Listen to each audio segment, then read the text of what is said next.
So this is a question from, actually, I saved it from last week because I wanted your take on it specifically, Stefan. So this is a question from David.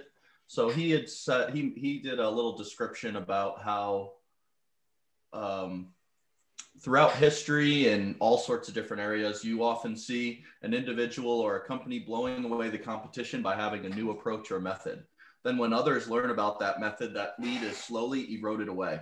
So he says, I know Stefan has a super generous and affluent mindset, so that's not a perfect analogy, but do you have any concern that after elevating an entire field of copywriters to use unique mechanisms of problems and unique mechanisms of solutions, the RMBC method will begin to fatigue in markets where it's used a lot? Or do you see it as a sufficiently meta as a persuasion technique to mean that it's largely future-proof? And if you are concerned, do you find yourself beginning to use an evolved version of the RMBC method? Yeah, that's a good question. No, I'm not really concerned. I don't think it's because I have blinders on or anything like that. I think one thing Jake Hopper pointed out to me, and then I talked about with Andrea, who had a question earlier today too. I mean, I think the RMBC is really like a technology. Like, yes, for the outline, the sales copy outline for people writing sales letters, it's kind of like a pay by number approach. But I think that those, that part maybe you could change, but I doubt it will, because it still kind of follows the hero's journey, and the hero's journey has been working since the time of, like the Odyssey of Homer and like, the Iliad and stuff like that. And it's been working for 3,000 plus years.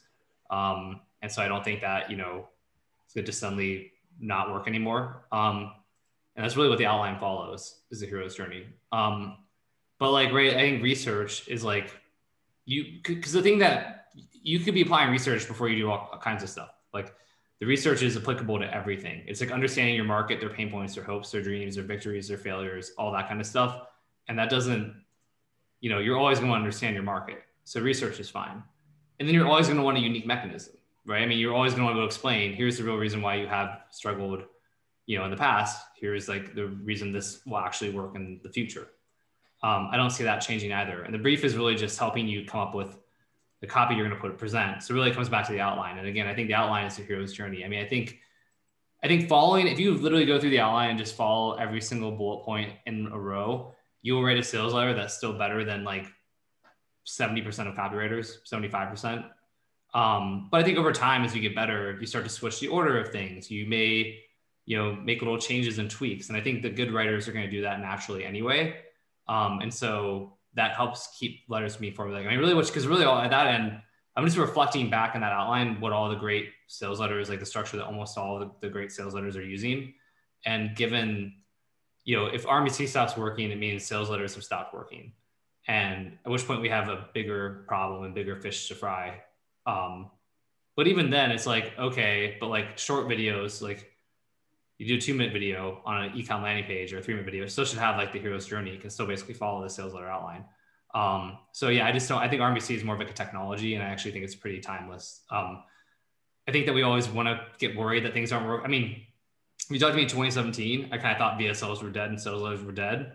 And it's like, then I wrote a bunch of stuff for a bunch of people who did hundreds of millions of dollars and are doing, tens of millions of dollars a month right now, all with like sales letters. And it's like, oh shit. And then we have a mastermind of like 220 people who are using sales letters. Much of them, like half of them are business owners who are using sales letters and, generating a combined, I don't know, 1.4 billion a year, if not more.